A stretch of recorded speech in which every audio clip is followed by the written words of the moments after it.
At this time, I'd like to introduce briefly our moderator for the second panel.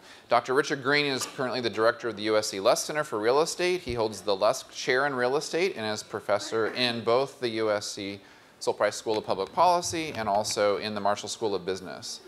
His research addresses housing markets, housing policy, tax policy, transportation, mortgage finance, et cetera, et cetera.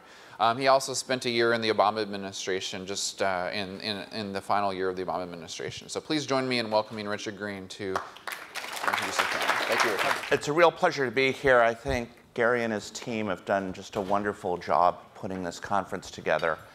I have to say I have a dream, which involves the sort of audience I usually look at because I'm usually with real estate developers. I have a dream that sometime in my lifetime, the room I look at of real estate developers will look like this room, if you know what I mean. So imagine a graph of productivity in different industries. Maybe you did this at the beginning of the day today. If you look at productivity in the home building industry, it basically hasn't budged since World War II. If you look at productivity in pretty much every single other industry, there have been enormous improvements in productivity. So you can make more stuff for less money. And we haven't done that in housing. So thinking about how we do that, I think, is really important. The second thing I wish I'd put up is Allison made a really important comment about we're building less affordable housing than we're building. And I think that's referring to stuff that's rent limited. But if you look more generally at housing, you look at the stuff people can afford, which is different than affordable housing.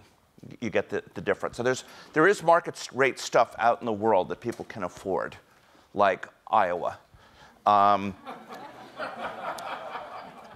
number of units the number of housing units that people can afford now is the same number of units that people could afford in 1990.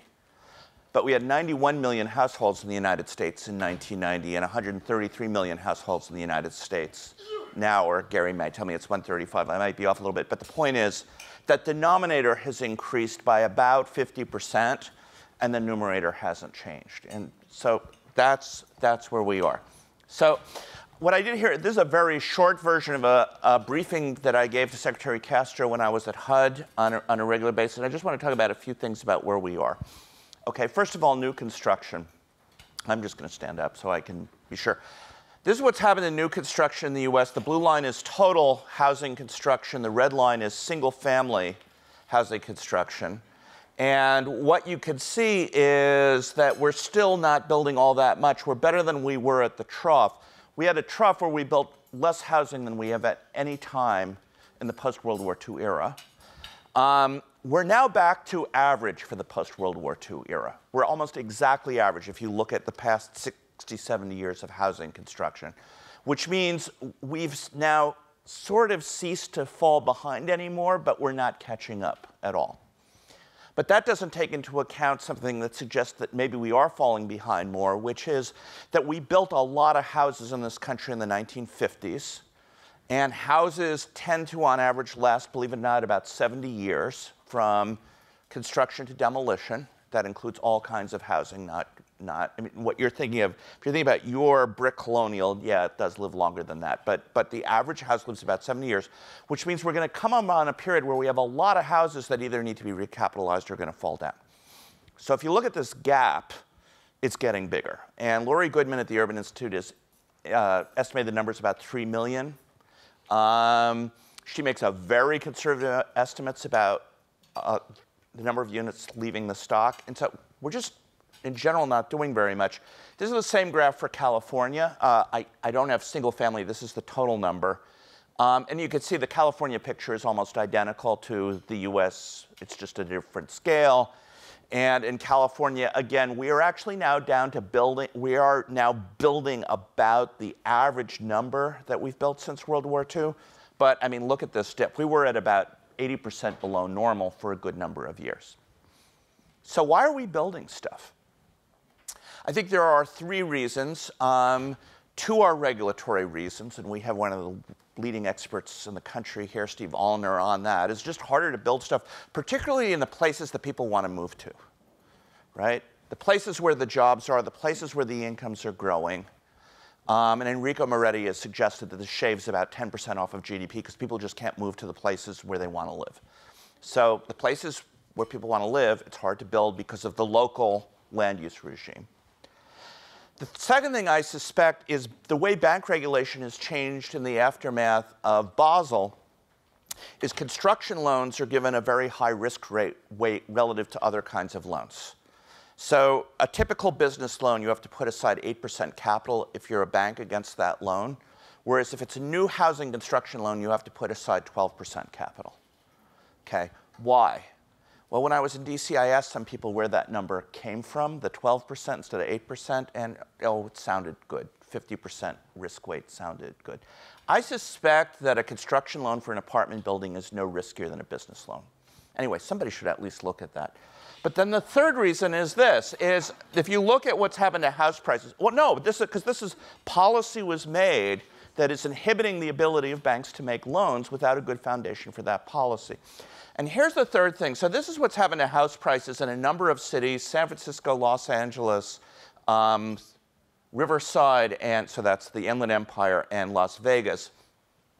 And what you can see, if you look at the peaks, oh, this just absorbs the pointer, the screens, but like the blue is San Francisco. So San Francisco is way above its all-time peak, but red is Los Angeles. And what you can see is in LA, we've just come back to the peak where we were before.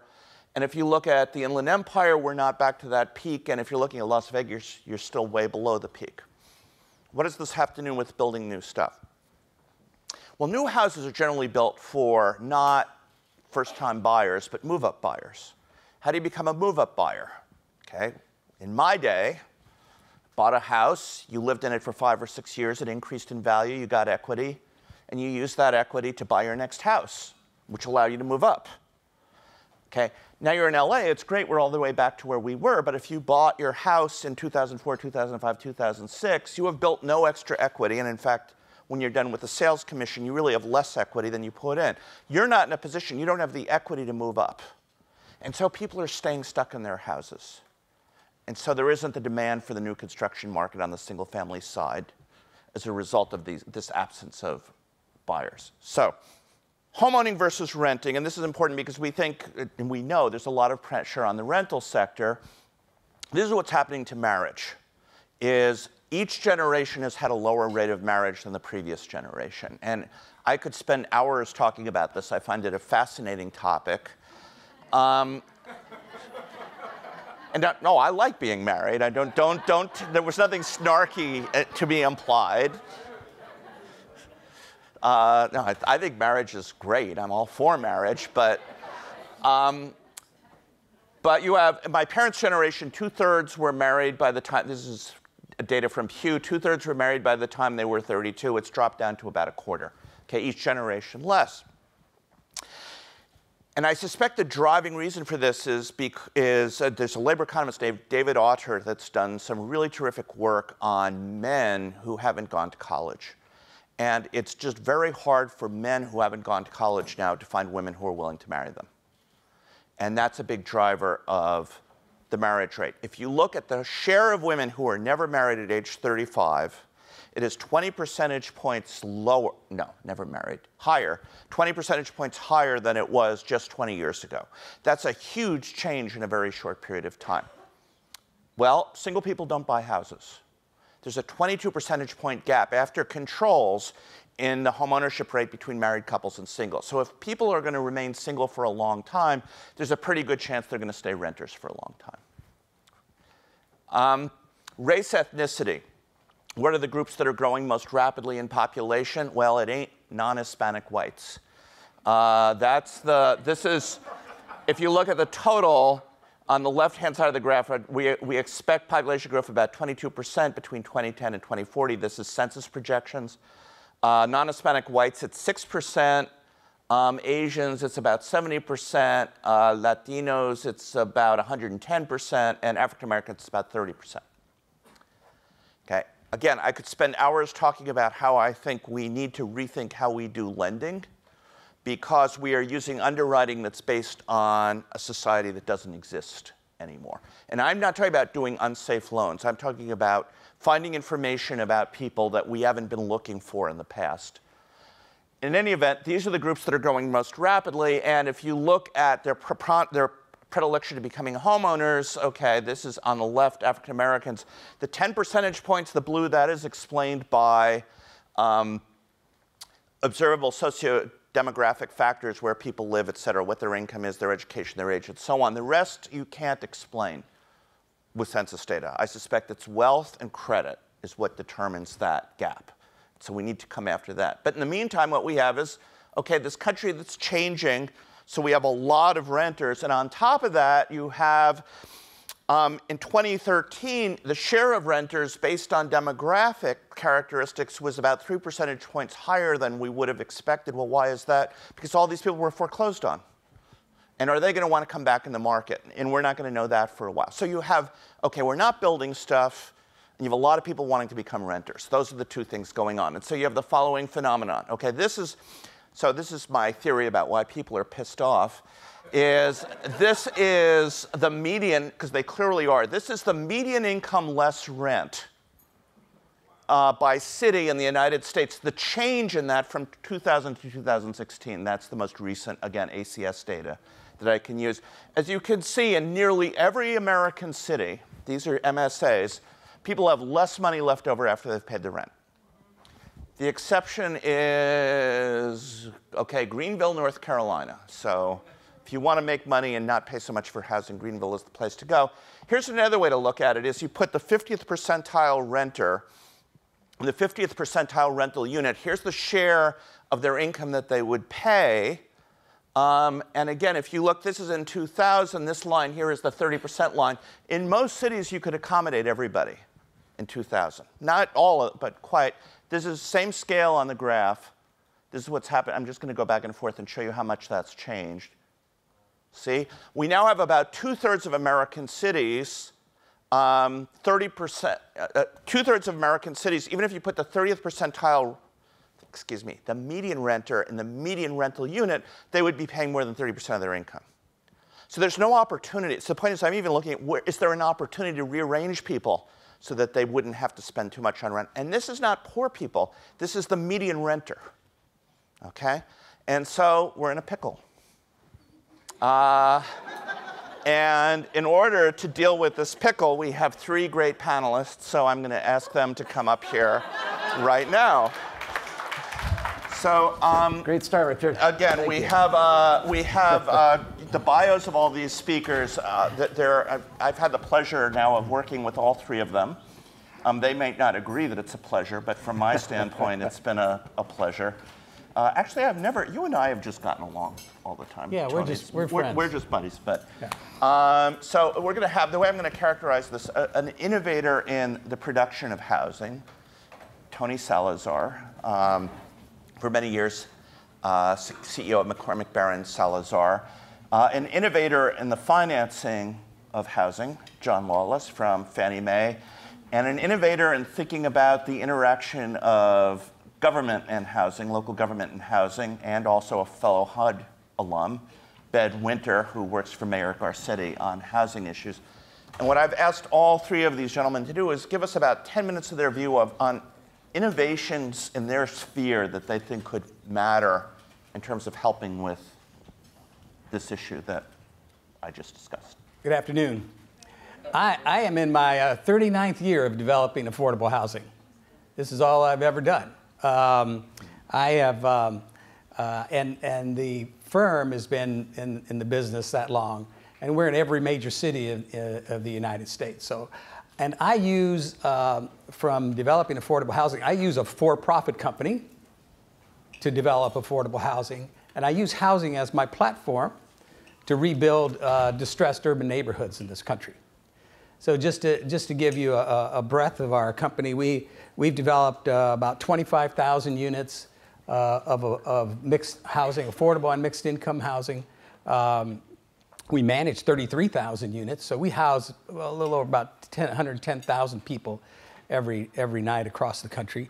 And we have received about $380 million worth of new market tax credits that we've leveraged into over $1 billion of daycare centers, schools, health facilities as part of our developments. So that's kind of who we are. And again, we do this because it's just part of my mission. I'm a social entrepreneur is what I call myself. So let me give you my perspective about just California in very simplistic ways, because I'm a very simplistic developer. That's that, you know, in California, we just have too many people. There's too many people. There's too, and cars, and everybody has to have a car. We have too many people, and we don't have, as Richard was showing, we haven't kept up with the production to house people. So we've just got too many folks. So what's the answer? We're either going to ship people out, or we're going to build more housing for them. So how many of you want to leave? Yeah, somebody's got to leave, or we're not going to build housing.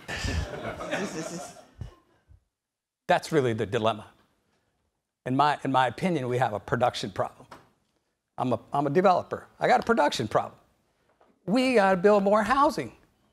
We've got to create more housing opportunities for people at all income levels.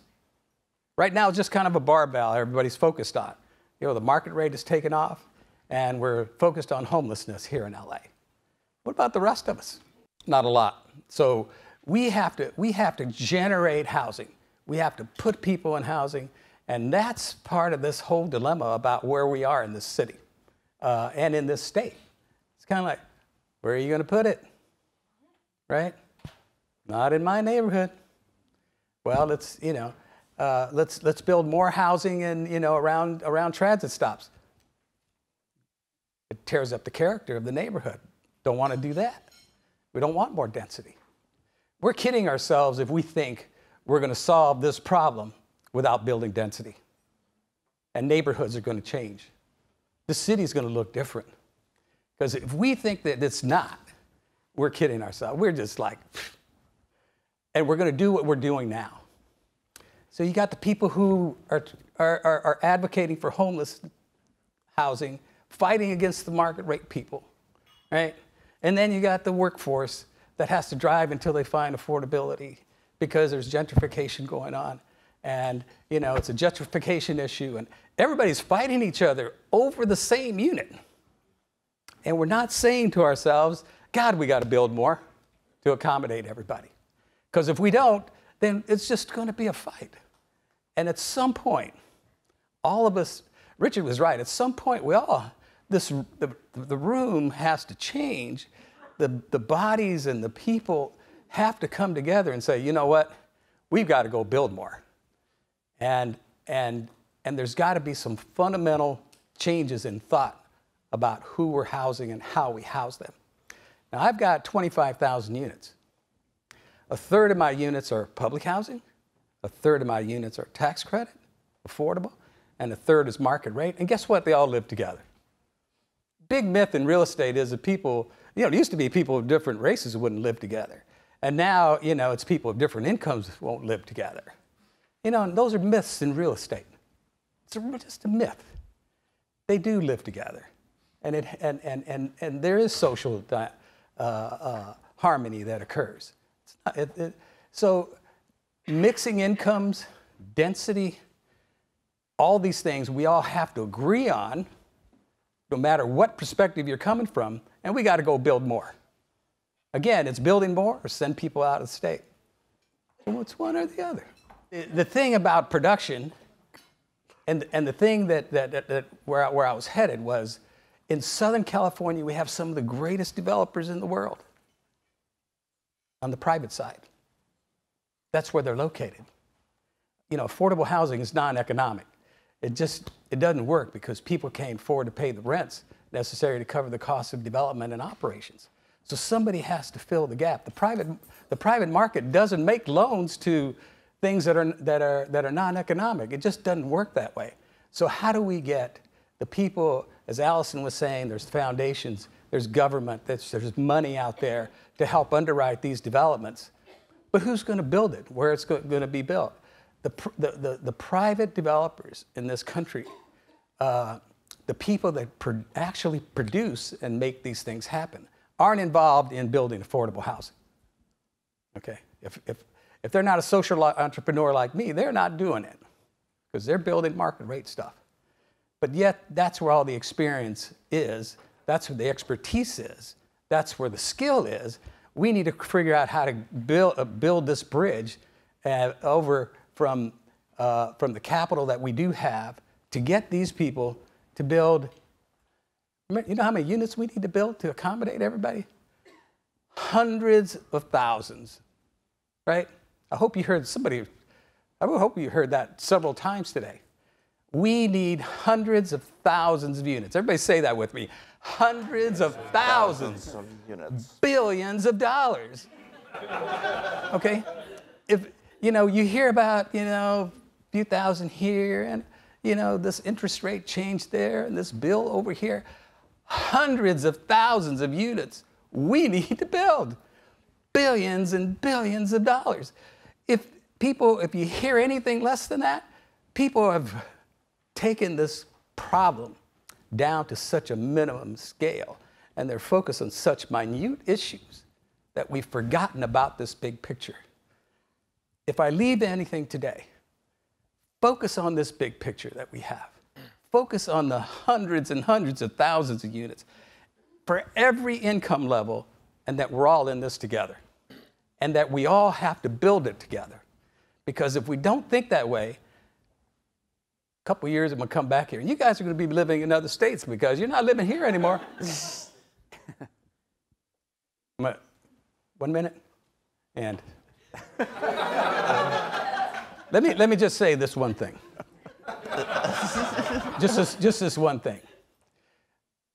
When Governor Jerry Brown was the mayor of Oakland, he used to invite developers to Oakland, and we would all get on a bus together, and we would drive through the city of Oakland, and he would say, here's a parcel of land right here, and I want affordable housing. And then some of you might have been on that bus every year. And here's a parcel of land over here, I want senior housing. And here's a parcel, and we would go down each parcel, and he would say, the city will expedite your approval process, and we'll give you $10 million in subsidy, and we'll do this and do that. Cities have to lead. That's the way cities lead. Developers lead three things: political will, they need dedicated land, and they need the subsidies. In every city in this country, major city, I work in every single one of them. I was in Boston and New York earlier this week. In every city I do business in, those things are lined up, including San Francisco, where I'm doing 1,000 units in San Francisco I'm building. I'm building about 110 here. That's the difference. In New York City, they build 20,000 units a year of affordable housing. 20,000 a year. Okay. So we have to organize ourselves on the private sector and in government to build those quantities of units to solve this problem of hundreds of thousands of units. Thank you. All right, I'm going to just mention two quick things about myself to start things off. First, I am a single family guy, and so every time I see LITHC, I always think lich. I don't know, it's LITech. So I don't know a lot about that side of the world. I'm mostly focused on single family. And the other thing is, my last name is Lawless. Very rarely do I have the opportunity to travel without somebody from our legal department at Fannie Mae. And so I'm very grateful to be here by myself. But what that means is I'm going to say a lot of crazy stuff. Okay. Yes. Stuff. All right. And a lot of it is, I want to talk about some of the things that we're doing now and some of the things that we're thinking about, but then also hint at some of the things that could be possible in the future. I don't read that as Fannie Mae is committed, blah, blah, blah, blah, blah, right? Don't tweet that out or anything. But I do want to sort of give an indication of some of the things that we're thinking about and trying to figure out how to make those happen. And I think that's really important. You know, Tony, you set up really nicely, right? We don't need 10 more units. We need hundreds of thousands of units. And I really don't believe that's going to happen with marginal improvements to the things that we're doing today. It has to happen through a radical transformation in how we're doing the business today, right? We were saved hundreds of years ago by the invention of the car, really changed the way we thought about housing and where we put people. Something is going to have to radically transform where people are, either a cultural change, a transportation change. Something is going to have to fundamentally change the world in order for us to solve this problem.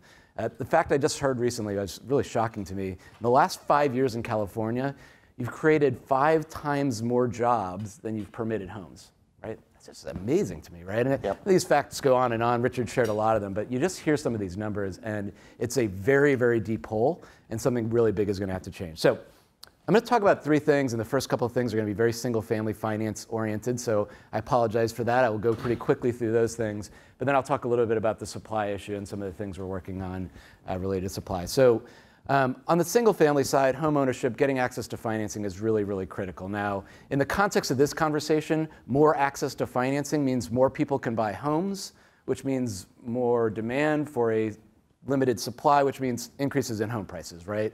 And so I say all these things to mention they're important. They've always been important to what Fannie Mae has done historically, but we have to focus on supply and balance with this, but these are still important things. So 2 things that are really happening in the housing finance industry that I think are really important. Number 1 is the cost of manufacturing a new loan in this country went from roughly $2,000 per loan to $8,000 per loan, right? A massive increase. And the reason for that increase is because the scrutiny of doing anything wrong in the lending process now is so intense, and the requirements for documentation are so intense that everybody is putting checkers on top of checkers, new processes. Anyone who's gotten a mortgage knows that it's probably worse than dental surgery, right? Because we've made the process really, really complicated. The only thing that's going to save us from that is better technology. And so there's a lot of really, really interesting things happening. For example, when you go, it just strikes me as very odd that you have to go bring a bunch of papers to show how much money you earn, right? We should be able to validate that with secondary sources and get that done and be done with that so that nobody has to worry in the future that that loan could go bad and you can get sued. That's going to save a lot of money. Now, granted, in parts of the country where you're buying $700,000 homes, saving $5,000 at closing doesn't seem like a lot, but there are a lot of parts of this country in which those closing costs are a pretty big issue. And so a couple of other sort of futuristic things that I think are really, really interesting in the home lending process has to do with appraisals. I don't know if anybody's ever had the chance to see a drone do an appraisal, but it's a really, really amazing thing. You know, it just goes off the coffee table and goes around, right? And so now instead of having an appraiser come out to site, you can have some 15-year-old kid with a PlayStation remote basically doing an appraisal on a house, right? He requires just a bag of Doritos and not $800. Great cost savings. You know, people are talking about using blockchain for title. Very controversial topic. Title's very expensive. This is a long shot, long hope, but we've got to make that process cheaper too if we really want to cut some of the costs. The last thing I'll mention, which will segue into the next part, which is access to credit, is around income.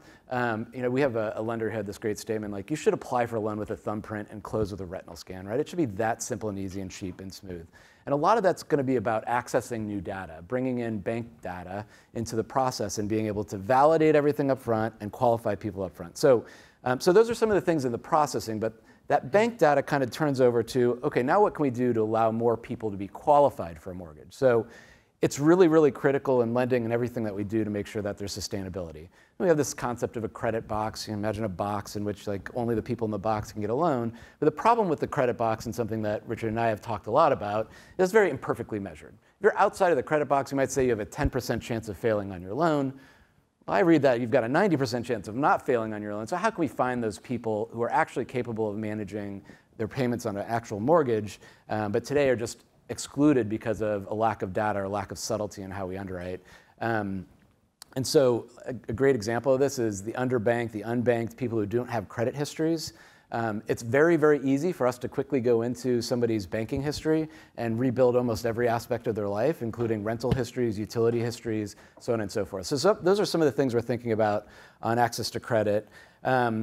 I'm going to skip over some of the other things, maybe we'll get to them, but down payments are obviously a huge issue. If you're paying over 30% in rent, you're not saving a lot of money for down payments, so that's another thing we're focused on. But let me quickly shift to supply, which, as we know, is all the big issue, and we could solve all the access problems, we just create a bigger problem on the supply side.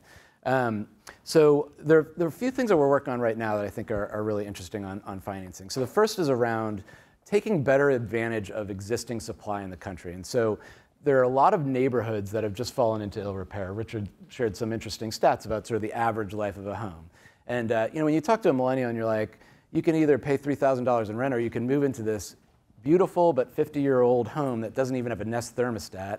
For them, it's like, psh, no way, that's like my grandma's house, right? And so, but I mean, like the city of Cleveland's unbelievable. It's like 10-minute drive outside of the city, you've got these 6-bedroom, old, beautiful Victorian homes, but people are shoving themselves into downtown Cleveland. That's where the jobs are and that's where the preference is. So how do we take that existing stock and actually improve it? Well, clearly renovation, tearing these things down, rebuilding different sorts of housing is really important. So we've just made a lot of changes to how our renovation financing program works.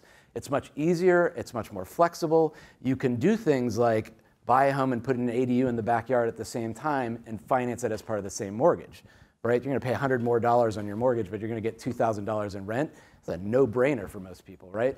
Now the problem I will just mention with renovation is, and for those who own a home, if I asked you to raise your hand if you've done a renovation, you probably will all raise your hand. If I ask you how many actually did a renovation without having any issues, you'd all put your hands down, right? Renovations are terrible to manage, right? And so one of the things that I've been thinking about relative to LA in terms of our programs about building ADUs is the proposition to a homeowner of becoming not only a landlord, but a land developer, an investor all at the same time with very little help or support is a really complicated proposition. And most people will look at you and say, what's ADU again, right? So it's a very, very hard thing to do. So we need to simplify the process and we need to bring partners to the table to make those types of renovations work really well. Somebody earlier mentioned manufactured housing. Thank you very much for that comment. Probably not the solution for housing in LA, but a very, very great source of housing in a lot of places in the country. There's a lot of work to do. Whoever thought it would be great to change the name of trailer homes to manufactured homes should be shot. It's like the worst brand is like processed food. It just sounds awful. We've got to change the perception around it as an asset class, and I think if we do, we'll see a lot greater use of it. I'll mention one last company that I've been talking to out of the Bay Area. They've got a really fascinating business model, which one of the challenges that we see, and Richard talked about this and a few others mentioned it, is people aren't moving out of their starter homes, right? And so instead they're renovating them, building bigger homes on top of their starter homes, and we're not seeing that sort of upward migration. In fact, in LA, there's a lot of actually luxury supplies actually doing quite well. Now, I'll say that I often walk into rooms with housers and say, the thing that we really need to do is help rich people buy bigger houses. And they all laugh at me. But the point is, we do need to get them out of their starter homes so that those starter homes come back on the market, right? Put them where supply is and put those other homes on the market. So what this company Knock does is they facilitate that transaction. Now, having no equity is a challenge, having rates go up is a challenge, but also having to face, if anybody's ever bought and sold a house at the same time, it is a miserable experience, right? Like, oh wait, when's this gonna sell? When's the money gonna come in? Blah, blah, blah. I can't have 2 mortgages at the same time. It's awful. And what Knock does is they take all the complexity away. They say, I'll come in, I'll buy the home for you. I'll fix it up, you can move in. And then I'll go to your old home, fix it up, and sell it for you, right? So they're facilitating this very smooth transaction, allowing sort of that move-up buyer to move up. So anyway, a really interesting thing. I will end by saying, telling a little story about where I was yesterday, which was in East Austin. I was meeting with a company called Icon, who has built the first permitted entire 3D printed home. Now, everybody who just says 3D printed home, that just sounds like science fiction, right? I got to walk around this thing. It's amazing, right? It is literally a printer that will lay concrete in the size of a home, right? Lays it out perfectly. It's thermally sealed. It's more fireproof, it's more weatherproof than anything you could build with regular construction techniques. This thing is amazing. And what's the challenge? So I asked him, like, what are some of the things you run up against? And he tells me this great story. This Texan guy, he goes, well, I walked into the permitting office and I say to the guy, I want to build a 3D printed home. And he looked at me like a cow at a closed gate, right? You just see the look of this guy. Okay. And so eventually they were like, they had no idea what to do. Like, is it fireproof? Well, it's concrete. They made them do all these crazy things to be able to actually build the home there, right? These things are coming, and I think a lot of what Fannie Mae has been thinking about is how do we create financial incentives through the financing vehicles to raise the awareness of these new construction techniques and get more and more municipalities to see them as a solution. You have an area that's demolished by a hurricane or by a fire, and you're thinking about rebuilding and you have a foundation, do not go out there with sticks and rocks and wood or whatever you're doing to build a home. Take a printer, put it on a truck, put it out there, it'll build a home in literally 24 hours. So, all right, I'll end there. I didn't get the red sign, but I'm pretty sure I probably went over. So yeah. So I just wanted to. So those homes also are environmentally better too, right? You can use more passive heat and cooling and that kind of stuff. Since it's perfectly thermally sealed, it's energy efficient, and the other great thing about this is the amount of waste of normal building, like what just the materials, the wood pieces that you cut off, is massive. On this, the amount of waste they showed is like this little bucket of extra concrete. So incredible, incredible new technology that's coming out. Great. Thank you, John. Tony, it seems like you're out of business if 3D homes really take off, right? I'm done. Sorry about it.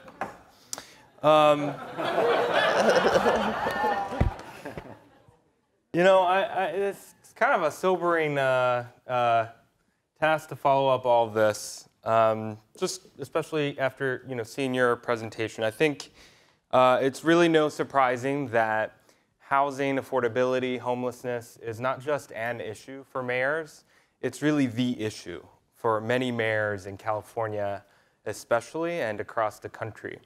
In LA, we have more than 430,000 low-income Angelino families, I say this stat all the time, that are living in severe housing conditions. They pay more than half of their income on housing. They live in substandard conditions or are severely overcrowded. And we have more than 50,000 people on any given day that are homeless across the county. So not surprisingly, housing and homelessness has really become the issue for Mayor Garcetti, and is one of the policy areas that he focuses on most of his time. The mayor has accomplished a lot of big policies in the last few years. We talk about them all the time. Prop HHH, $1.2 billion in general obligation bonds. There's your money, Tony. We have more than 30 city-owned parcels that Helmy over here and HSID are putting out for development. There's your land, Tony. And a lot of political will. We've got we just passed 2 major streamlining initiatives on the land use side for permanent supportive housing. The mayor signed it, and 12 out of the 15 council members were standing right behind him. There's your political will, Tony. I got my job back. So I'll get you on that bus ride with the mayor very soon. But we also are working on a lot of smaller, less sexy, innovative policies and bureaucratic changes that don't quite make the news. And frankly, when they start to pile on top of each other, I think that's when we really start to see some impact. And as we kind of take a step back and look at them from afar, I kind of like to see them going in 2 directions, addressing 2 issues.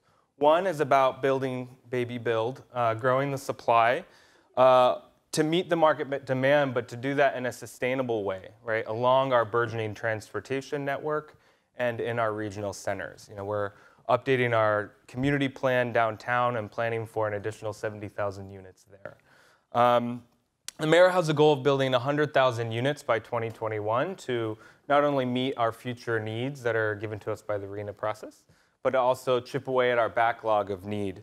We're 14% ahead of that schedule and have already permitted more than almost 74,000 new units.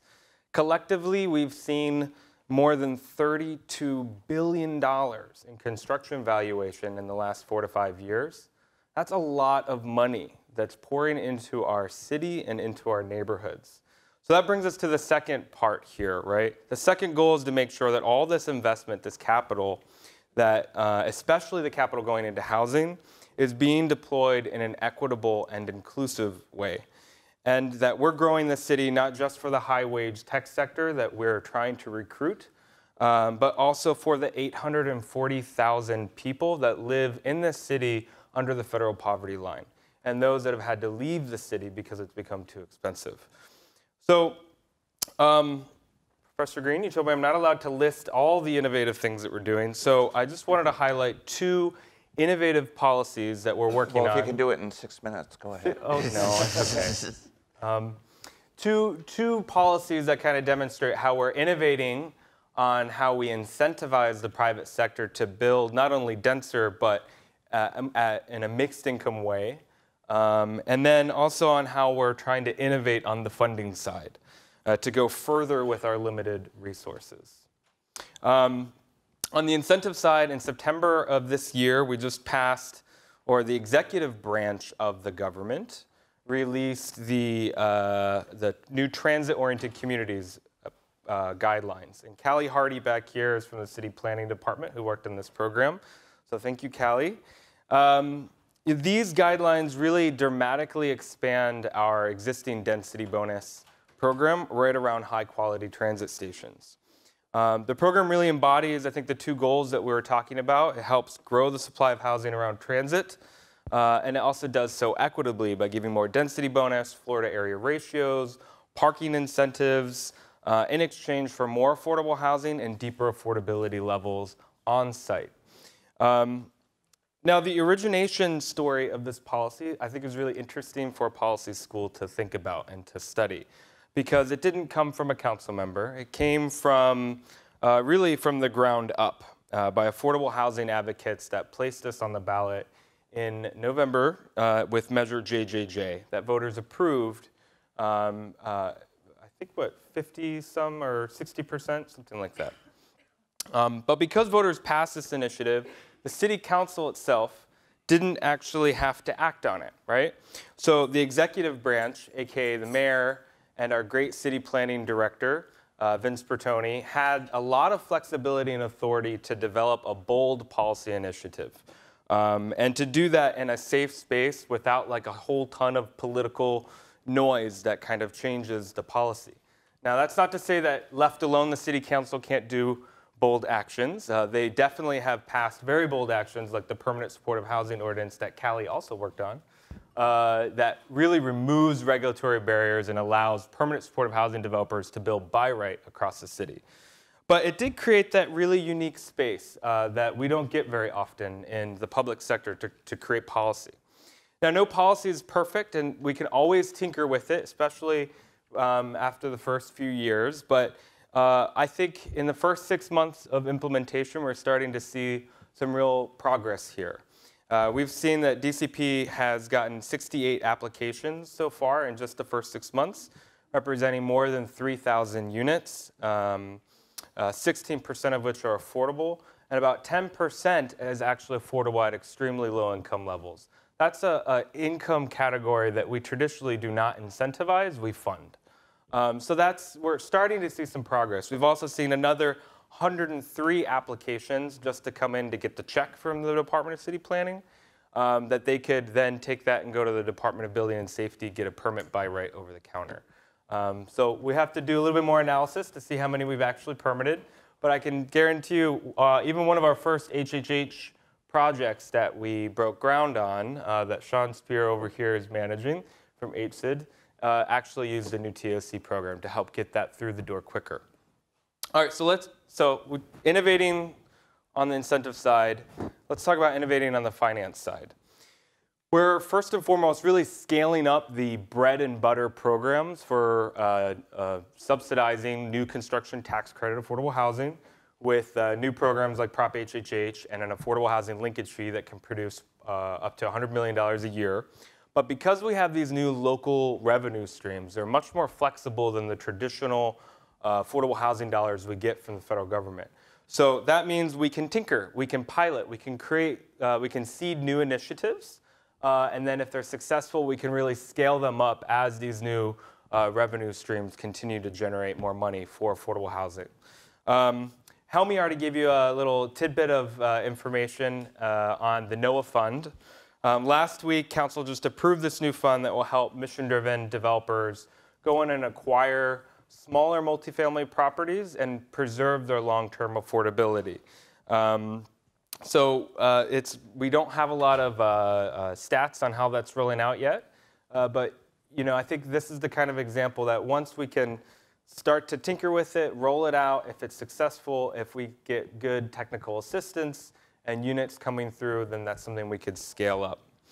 But we could do other things. We're also thinking about, developing new loan programs that can help subsidize mixed income deals. Right now, we don't really have a loan product that will help an 80-20 deal besides our traditional bond issuance and 4% tax credit. So what if we could layer in a new product, a new loan that is much easier than the traditional kind of residual receipt loans that we've been doing forever?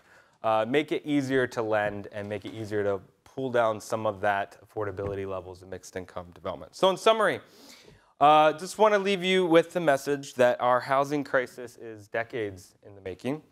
The solutions are definitely not rocket science. We kind of know what works, but it is very complex. It's challenging to roll these things out. They touch a diverse range of stakeholders and can really take years to scale up. So solving the crisis is going to take a lot of perseverance, not just on the political leadership, but also on stakeholders and the public. So I really think that we need, as collectively, need to celebrate the little wins and celebrate the big wins. Pat your political leaders on the back, but also hold them accountable and keep them on the defensive. That a little TOC program, a big TOC program isn't enough. A PSH ordinance isn't enough. Linkage fee isn't enough. Permanent, we have to keep going. So thank you very much, and interested to hear the questions. Thank you, Ben. So I want to start with a question for Ben and Tony, and it's based on a comment that Jonathan made, which is your view that you say what we need to do is build expensive housing for rich people. And it's basically a view of filtering, which what economists would call it, right? Is so I'm going to ask Ben and Tony, and you can order whoever wants to take this first is fine. What do you think of that? Do you think that that would be helpful to build lots of expensive housing for these tech people who are moving into Los Angeles? I think it's necessary, but filtering happens, but filtering takes a little while, and it doesn't really have an immediate impact necessarily, especially in a tight housing market for low-income communities and low-income people. I think that's maybe why. For those of, I'm sure you heard about 827, Senator Wiener's proposal to dramatically rezone much of Los Angeles. In fact, all of South Los Angeles. Full disclosure, I signed a letter supporting it. Yeah. A lot of people did. A lot of people also opposed it, right? Because there is this kind of, this tension, this distrust that filtering will happen and will happen quick enough to actually benefit the people that live in the communities that are experiencing that growth. So yes, but it needs to be partnered with other policies to ensure that we're doing this in an equitable way. We're doing more mixed income deals. And frankly, we can also advance other initiatives like strengthening our rent stabilization ordinance to help provide stability, not necessarily affordability, for lower income tenants that live in the communities that are experiencing this growth. I think the whole concept of filtering works. I agree with Ben, it just takes a long period of time. But let me say this about the market. Because the market does what the market wants to do when it sees opportunity to invest capital and build. And in the private market, again, the private sector does not build affordable housing. It's not what it does. It does build market rate. And that's what it does. Where 99% of your money goes, and when you look at the entire development spectrum, the vast majority of development that occurs is done by the private sector. Some of you might be shocked to know, but the vast majority of affordable housing built in this country is done by private sector, by private corporations, private businesses, private developers. But there's a great divide. Those of us who have that social mission and those of us that don't. The vast majority of capital and money occurs at the market rate level. They build. Is filtering work? Yes. Can it be the only strategy? No. That's. I don't know if you like that answer or not. I wasn't looking for one I liked or not. I just wanted to hear what you had to say about it. I think there's one other issue, and that is, left to its own devices, the private market's not necessarily going to always create enough housing, because there's also a little bit of a vested interest to keep markets a little tight so you can get a better return on your investment. So there's a little bit of... Are you thinking of a particular development company when you say that? No. Oh, actually, I can think of one, but okay. But maybe. So yes and no. There never is a black or white answer in any of these questions. It usually is a combination of everything. So I want to spend a little time talking about preservation. And John, you talked a little bit in your comments about renovation and financing for that. And one of the things that I think most people don't know is the majority of rental housing is in 4 units or fewer of buildings, which is stuff that you're allowed to finance on the single-family side. Do you see an opportunity to encourage people to borrow money to renovate? Do you see, I mean, if you drive around the San Fernando Valley, for example, you will see houses where you, at least I think to myself, boy, that could use a little bit of work. That place could use a little bit of work. Because preserving that stuff is arguably as important, maybe more important than building new stuff. So what sort of products, what sort of nudges can you imagine? And I want to start with John, but then anyone else is welcome to join in on that question. Yeah, it's a great question. I'll add a couple of interesting stats to it. So since the crisis, we've seen a lot more single-family homes become rental homes.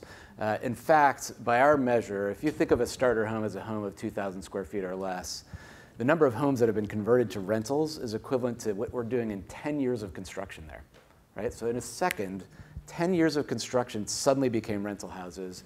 And why did they become rental houses? Well, there's not enough rental housing, and so rents have gone up. You have lots of big companies who are capable of doing the fixing of these properties much better. Their target market, where the numbers work really well, is that $200,000 to $300,000 range. And so they're coming in, all cash buyer, capable of fixing them up cheaper and faster than anybody else. And they're taking these homes away from what potentially could be first-time home buyers. Now, housing is housing. They're creating rental housing, and that meets the needs for a lot of people. Clearly, there's not enough rental housing, and it creates supply there. You know, the solution that we've been thinking about, because it's very, very hard in my mind to fight against those market economics. They're the reality of things. We're going to see more rentals. There's a lot of them out there. But one of the things that we keep thinking about is there are a lot of people who are renting single-family homes that would like to own them. And they've been renting there for a couple of years. And a lot of the investors actually have very, very poor understanding of what their actual economic returns are. They think, I'm paying, you know, $500 on my mortgage, I'm getting $600, I'm doing awesome, right? And when it turns out that if you look at their rate of return, what they could get if they sell it, they're making a miserable rate of return. So one of the things that we keep thinking about is, can we put these homes back in the hands of owners by allowing an easier transition from a renter to an owner and switching that over. So, you know, a lot going on. I think, you know, there is benefit to rental housing. There's benefit to allowing that market force to renovate and make neighborhoods look nicer. But it also is taking away a really important supply for home ownership, what I'd say. Yeah, I mean, I would agree. I think that preserving the smaller stock, single family and smaller multifamily, is a really big issue in the city of LA. So much of our stock is in that smaller space, and none of our housing programs actually work there, really, on the capital side. That's why we're trying to innovate on that and create the NOAA fund. Maybe we could create other innovative single-family ADU programs, but another side for us to think about is not necessarily in the capital finance side, but also on the rental assistance side. So the county's new flexible housing subsidy pool is a good example of that, where, you know, a service provider like Brilliant Quarters with those vouchers, that flexible voucher pool, could do master leasing on an existing property on the rental assistance without ever having to really change ownership of the building, of the smaller building. And sometimes, you know, a developer might, or that building owner might be able to leverage private capital to do small improvements just on that project basing of those flexible, that flexible voucher. So we don't need to just innovate and think about on the capital side, but also on the rental assistance side. Let me add something here. The flip side of affordable housing is asset management and property management. You know, it takes me 2 to 4 years to develop something. It's up and running for the next 50 years. Okay?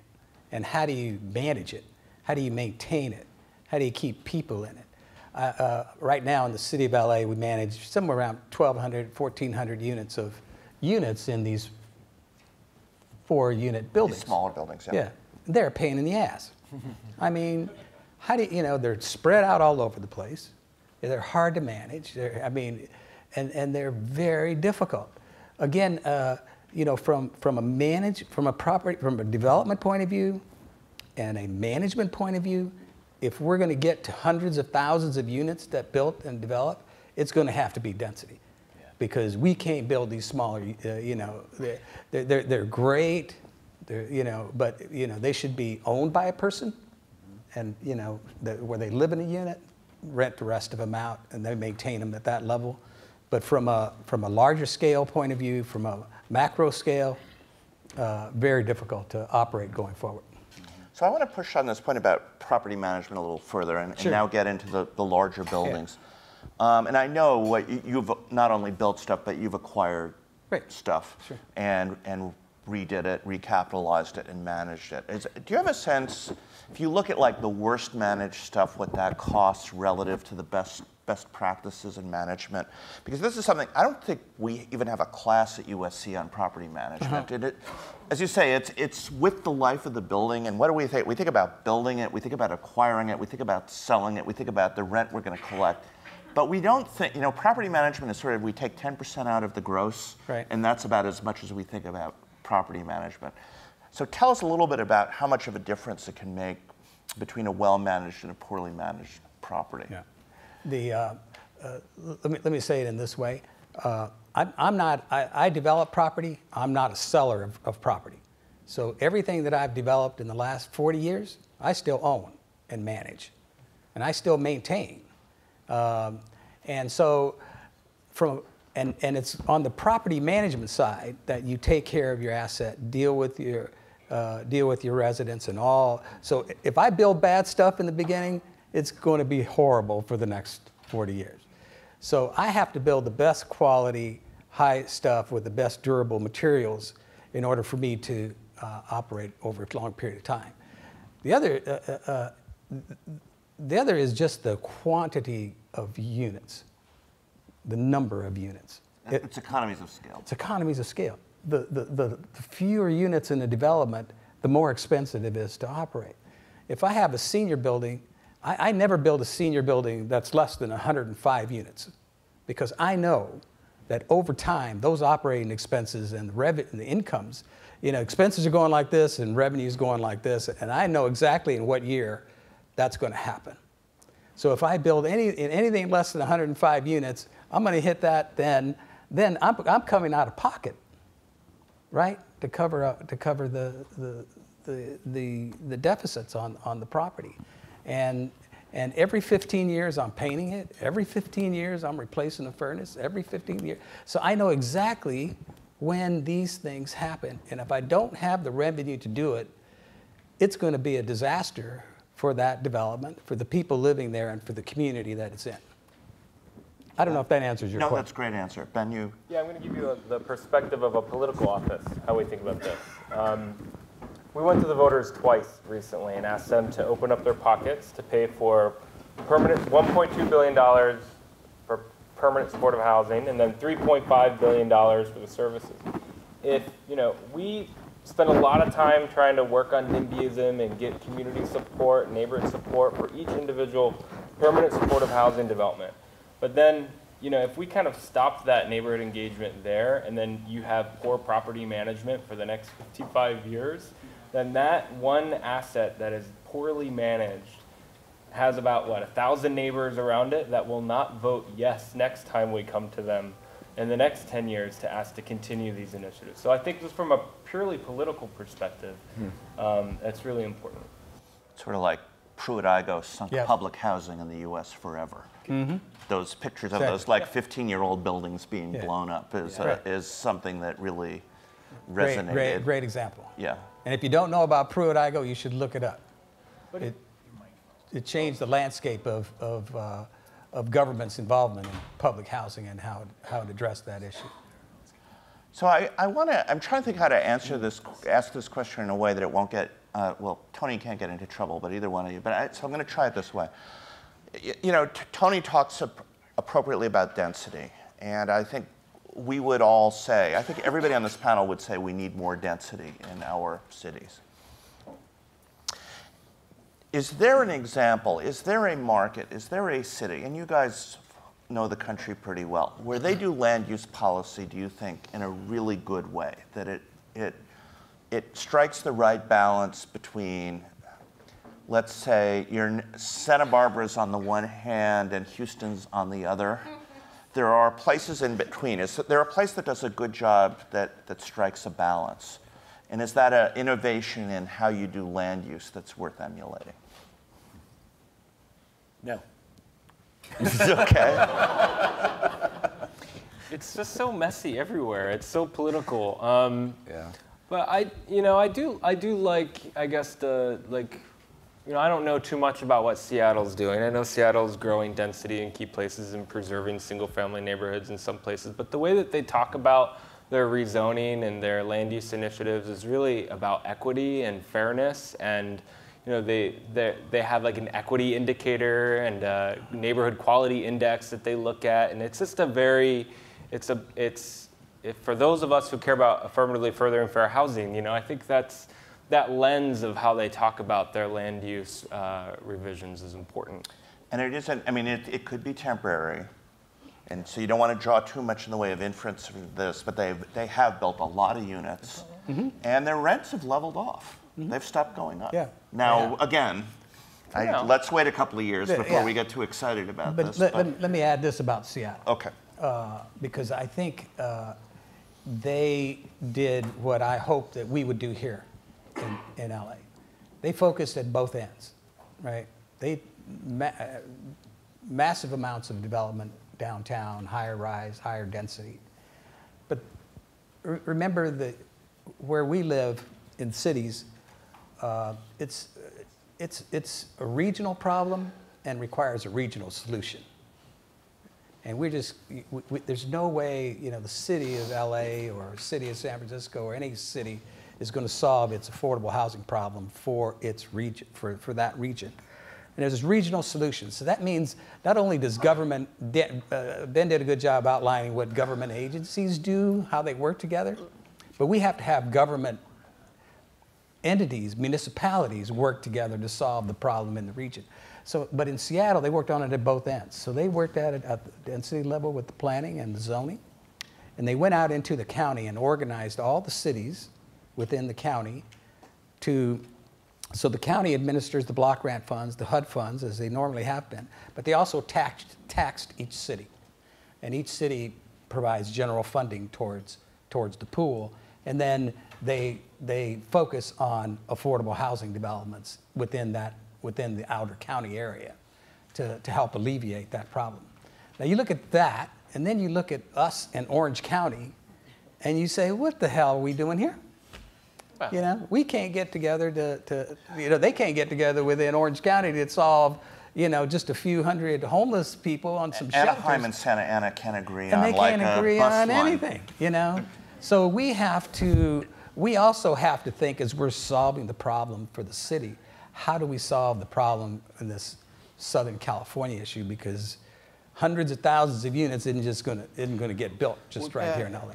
No, I was just going to say, there's definitely signs. I've spent a lot of time talking with a lot of different cities, and they're very, very keenly aware of this issue, and they're making changes. The ADU change in California. There's lots of things that we're seeing that are evolving, and I think those are going to help. But, the challenge I always see, and you can rezone some areas, you can change some building codes.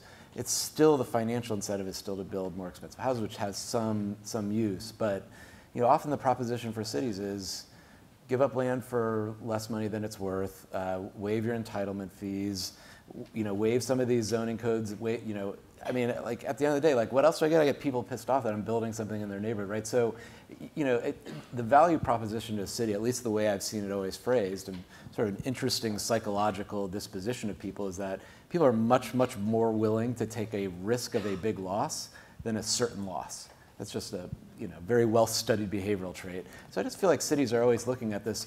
The risk of me not doing anything about this problem is the uncertainty of something really bad's going to happen, versus I could give up a whole bunch of money, really make a lot of voters upset, and lose my job. And so there's got to be some other way to additionally throw in some incentives. And I think triangulating other players to make the incentives line up a little bit better. But at the end of the day, it's all downside risk for them. It all looks bad. It's expensive, and it's hard to make change when it looks like that. Sorry for the rambling on that. No, but the regional cooperation is really important. But what you're talking about is exactly why we also need more accountability for our regional partners that aren't necessarily stepping up to the plate. And that's why we were really excited. The mayor was very excited about the 2017 housing package up in Sacramento, because it didn't just include new revenue streams for affordable housing. It also had more accountability portions as well. So like SB 35 is a good example of that. If you're not meeting your arena needs, then we're going to implement streamlining measures. You need some carrots with collaboration and some sticks as well. So I want to follow up on your comments by complimenting the city of Los Angeles. See, pleasant surprise.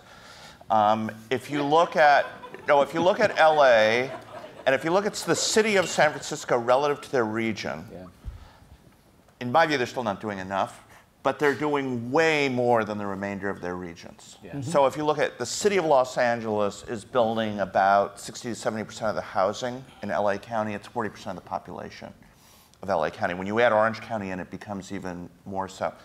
City of San Francisco, I don't remember the ratios right now, but again, it's punching well above its weight. What people don't remember is the city of Los Angeles is 4 million people, so it's really big, but LA and Orange County together are 13 million people, so it's less than a third of the region. San Francisco is 850,000 people in a region of 8 million people, so it's 10%. So without regional cooperation, we're not going to solve this. The problem is, it's exactly what John said, is in fact, if you're a mayor, you want the businesses in your city, because they pay taxes and they don't use a lot of services. So you love the jobs there, but you want the houses next door. Right? Because, what? Oakland. Right. Yeah, exactly. And so we're to a point in the conversation where, Tony, please. Oh, I was just going to say one last thing. Yeah. Richard and I, when we get together, we can talk for hours. The thing about, because I work all over. You say that like it's a bad thing. No, it's not a bad thing. The thing about, because I work all over the country, in every major city, and for private developers, because somebody was asking, Matthew, I think you and I were talking earlier. He says, well, what drives you to a city? And when I look at the cities where I'm doing the most in, the cities where I gravitate to, and me and other developers, it's cities with strong mayor forms of government. It's cities that have their systems streamlined. More centralized. More centralized agency. When I was in New York this week, I went straight to the deputy mayor, Alicia Glenn, who's an old friend, she runs the house. That's who you negotiate with the deal. You get approved, you get the land, you get the subsidies, they upzone it, you do it by right. You don't even go back to council. That's the way it's done in San Francisco, it's done in Boston, it's done with cities that have the strong mayors. That's the commonality. In LA, we have a much... In LA, I don't have any weight over here, right? in LA, it's a tough place because it's all diffused. So...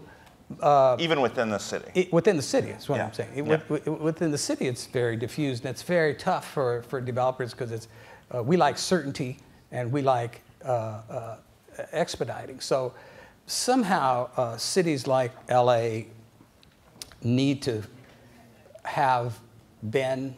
figure out how to reorganize your systems a little bit to streamline. It's tough. It's tough because I know you have a lot strong council form of government, but it's one of those things that is an element that's included, as when you're doing business in a city that you have to deal with. Yeah. You're absolutely right, and I don't want to. I want to get to the questions, but that's I think the heart of what the permanent supportive housing ordinance does that Callie worked on, for instance. That kind of removes that really kind of creates an over-the-counter, by-right approval process for permanent supportive housing across the city. Yes, the permanent supportive housing developers still have to go to the council member office to get a letter of acknowledgement, but at least kind of on the land use side, we're making some big progress there. It's in the city of London, and London has its own problems, and by that I mean metropolitan London. The mayor essentially has veto power over borough decision making. Now, they're smart politically, so they don't always use it when they could. But if there's a development that makes a lot of sense for metropolitan London and the local government tries to stop it, the mayor just comes in and says, no, we're doing this. I can't imagine Los Angeles going for a model like that. My other favorite example of that is Seoul. In Seoul, Korea, they have a very strong mayor system of government, and the transit system is run by the city. Guess how long it takes to build a subway in Seoul from conception to the station, first the line opening? 2 months? Well, no, it takes a while to dig a subway. No, it's about 5 years. That's pretty good. Okay, no, I mean, physically it takes a while to build a subway, Yeah, but yeah. it's 5 years. Okay, how long have we been talking about the Wilshire? I mean, it's being done now, but when did we start with the Wilshire Boulevard line now? It's like... But it's under construction. No, I know, but... Okay, let's open it up for questions. I am one of those people that represents a region outside of the city of LA. And so something like this, a venue, a platform, specialists, industry leaders should be hosting something like this outside of LA. And you put a panel together that are non-LA people so that the non-LA people, the other 87 cities in LA County, can actually relate, and see people that they know from other universities outside of this very LA-centric, LA-focused, LA-based initiative. And so, I mean, how are you connecting with the councils of government out there? And how is Mayor Garcetti really kind of showing his support to these other 87 mayors? And then the county supervisors who have a huge area of unincorporated communities. Yep, that's a really good point. And we can always do better at collaboration. I know the mayor does lead, I don't know if he still leads, but participates. We have a LA County Coalition of Mayors that we meet on a regular basis. And that's a really good menu for the mayors to get together to talk about big issues, especially state policy as it relates to housing and homelessness. And the mayor works constantly, almost on a daily basis with the supervisors, especially around homelessness, as we try to find the right spots for siting new homeless facilities, shelters, permanent supportive housing, or developments as well. But yes, we could always do better at collaboration. That's absolutely correct. Hi, thank you very much for the presentation. This is just kind of taking it back to the concept of innovation, and I'm not a developer, so this is coming from a strictly standing in the future looking at what our cities could be. I'm curious if the move toward this sort of minimalist and tiny house movement has any impact on the way you're thinking about housing, affordable housing. I know there was recently a veterans community that was built of tiny homes and, again, with the 3D printing of homes. Just curious how you're looking at the big picture in terms of specifically affordable housing. I'll give a couple quick thoughts on it. So, the tiny home concept is a 400 square foot house or less. I can promise you that if my wife and I lived in one of those, I would be dead after a couple of weeks. It's a really interesting solution. Another take on marriage.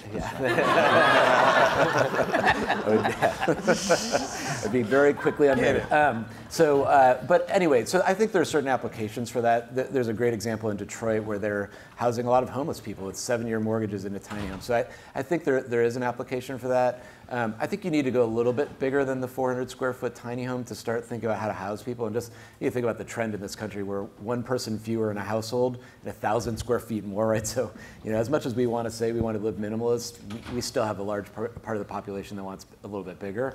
But some of the modular solutions, I mean, they're not massive. They're 800 square feet. They're also, one of the things I really like about some of that construction technique is it also can evolve over time. So there's a really great book, and the title escapes me right now, but it's really about how housing needs change. Like, think about the demographics of our country, right? We have 28% of households are single adults.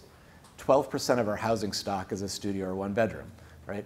40% of our housing stock is a 3-bedroom home. We're less than 20% of a nuclear family. So you've really got to think about how things evolve over time. A small 800 square foot, really cool casita unit, and they're an awesome little modular company, you should check them out, like super high tech, really fun. Like that might work really well, but eventually you're going to want to put another casita unit on the back, maybe on top, and turn it into something else. So I think there are some opportunities around that and leveraging some of that technology to start small, but eventually I think you're going to need to get more sizes. We're a young country, right? People are getting married, they're going to have families, and that could change some of what those needs are for the minimalist millennial that you see. Yeah. So Tony. Let me give you a different perspective from a developer's point of view. Affordable housing in this country is regulated because much of it comes from government again. I mean, Government does this. They're built for it. This is what they do. And so what happens is when advocates, when government bureaucracies, when people who want to impact affordable housing, the easiest way they do that, and they've figured it out, is to go to the state who has to issue a qualified allocation plan, right. And they insert things. Explain what that is quickly. So on the low-income housing tax credit, each state has to do a qualified allocation plan that says, here's how we're going to allocate and spend and regulate our low-income housing tax credits that developers need to build affordable housing, right? So when I build affordable housing, I go to the state and get these tax credits, and with that comes all this regulation. And advocates and a lot of different people have gone to that and impacted those rules and what those regulations are. So they say, you know what, your development, the bedrooms have to be so big. Right. It has to be green. It has to have so many, play area for the kids. You have to have so much community rooms. All those are great things. But when you say going back to driving it down to a minimalist kind of thing, it has to erase all the advocacy rules and regulations that have been impacted, that have been layered on the QAP. I'm the developer. I can tell you what, again, and I hold property for long periods of time. I can tell you which one of those are good for me and good for the development, and which ones are just kind of fluff, right? But for us to get to that point of being more lean, more efficient, it would take enormous amount of political change. Yeah. And I hope I said that enough so it's for you to understand it. I hope I was articulate enough. I'll add a little. One of the things about building modular or building some small minimalist homes is you want economies of scale. And so I've visited a lot of these folks that produce these things, and the challenge they have is all of these regulations are hard enough to meet in one place. But if you want to build it for 50 different cities across the country, you just lose the whole idea of being able to customize it. So they're grappling with how do we deal with this sort of massive set of differences you get across communities. Now, 3D printing, just to throw that out there again, you program in the building codes, right? Which is really cool, right? Because you could just bring a printer and change it. How much does the printer cost at this point, though? How close is this to being a real feasible thing? Well, I saw the first one. They're working on their next one. Well, I know physically it's feasible, but if the printer costs $1 billion. It's not $1 billion. Okay. They did not tell me the cost. Okay. Apis Core, it costs $125,000. It's a company in San Francisco. Apis Core? Apis Core, another company in San Francisco, in this area that's doing it. Yeah, so there's a professor here at USC who's Barak Kushnevitz. Who's doing great work in this space too.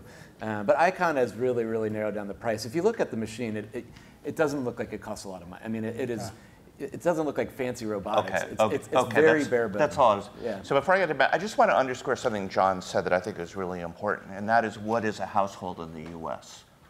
And again, when I'm in my typical real estate developer room, as opposed to this room, they think the typical household is a husband who works, a wife who stays at home with 2 kids at home.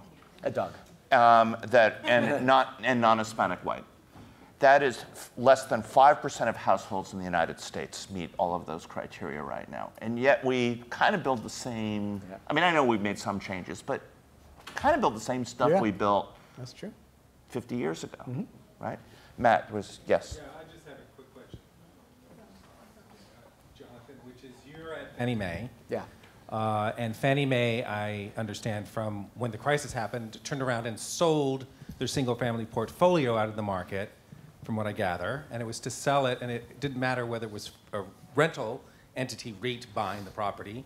That's what you needed to do. That's your fiduciary duty was to sell to make money for the entity that's a government-sponsored entity. Yeah. At the same time, you're the largest, I think, market rate financer of market rate housing.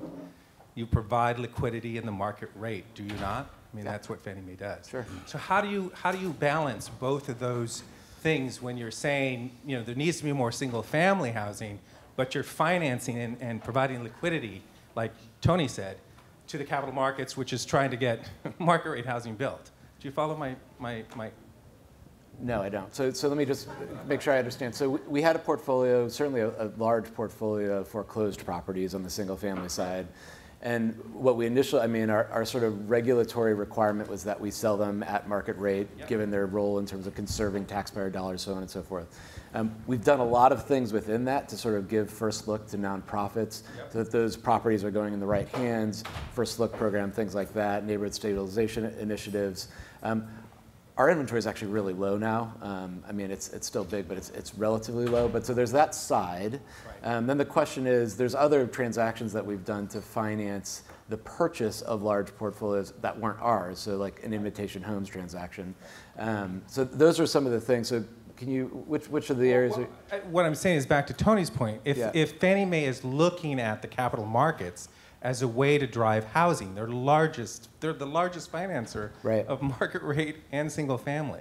How do you resolve this issue of creating more affordability if the capital markets if you're feeding the capital markets? So we've made a lot of changes in terms of the way that we are feeding the capital markets to that point. So around single family rental, for example, we've turned our focus entirely to affordable rental. So we no longer want to sort of finance the big sort of blockbuster sort of Invitation Homes types, but we want to look at the more small where the rentals are actually going to the right people. Again, it's a market demand. It's an economic opportunity that you can't stop. But what we can try to do is face at least that activity in the right direction.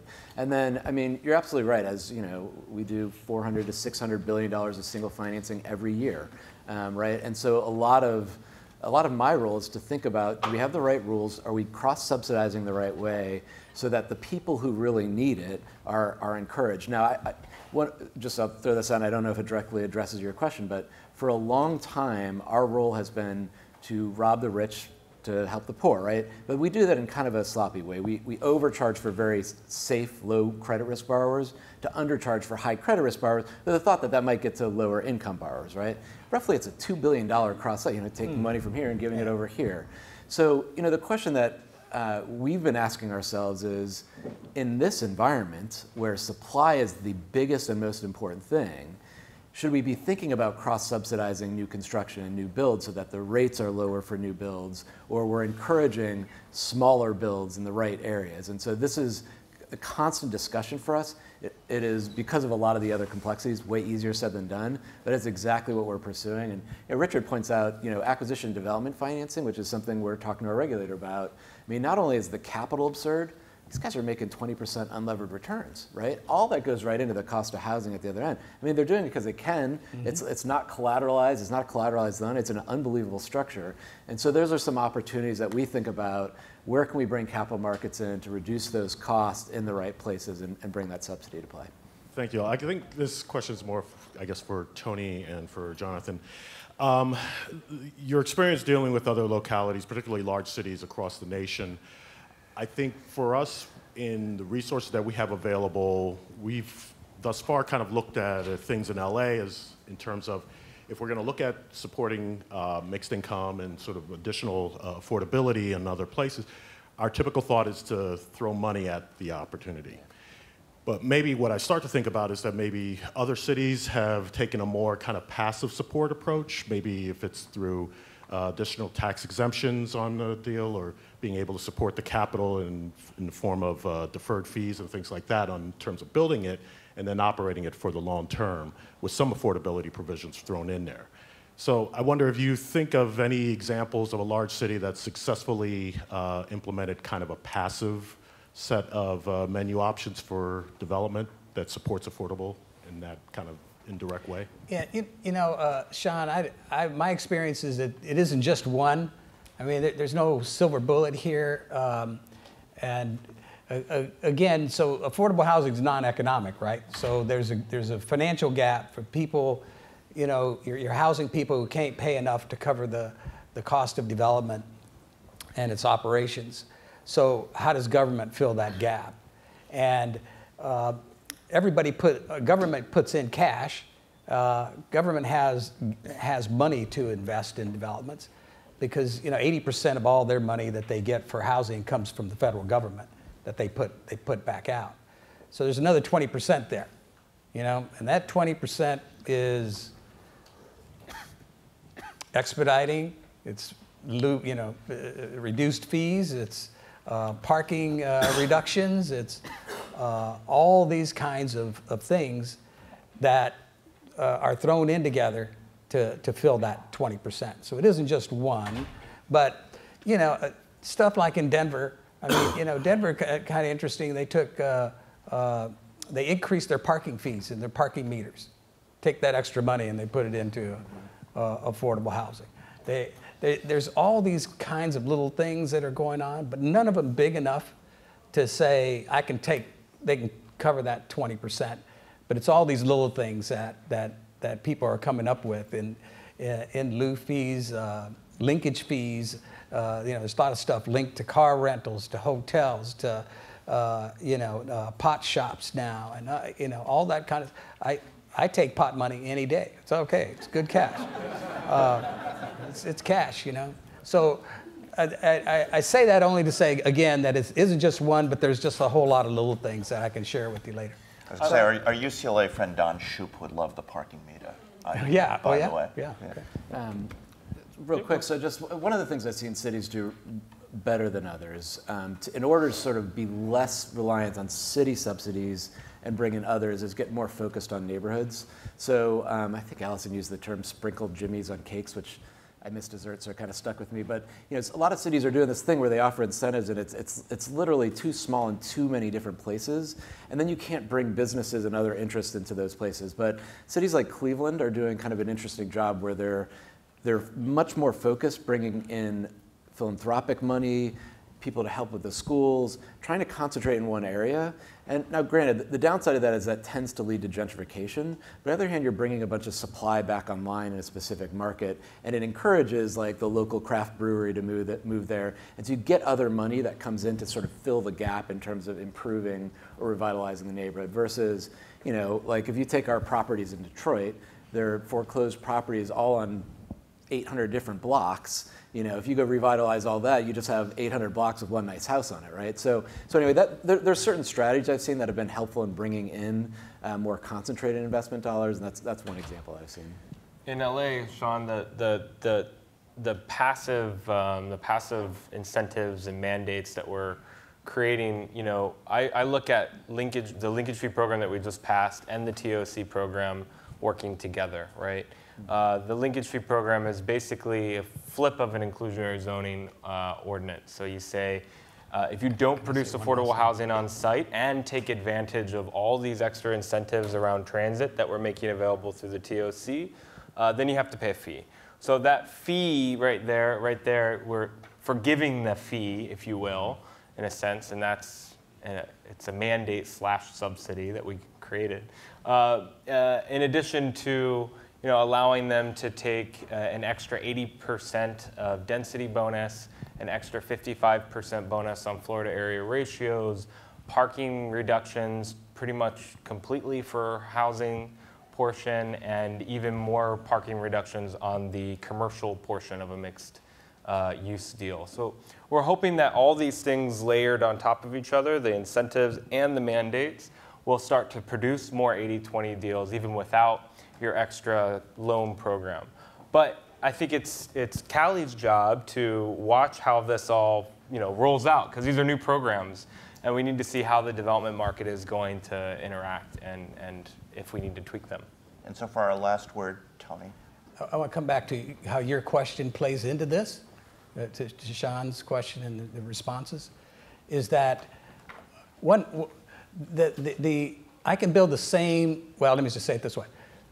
The same affordable housing development that I build here is probably 50% less than what it costs me to build in San Francisco. So I'm building an affordable housing unit that's about $890,000 for one affordable house, each affordable housing.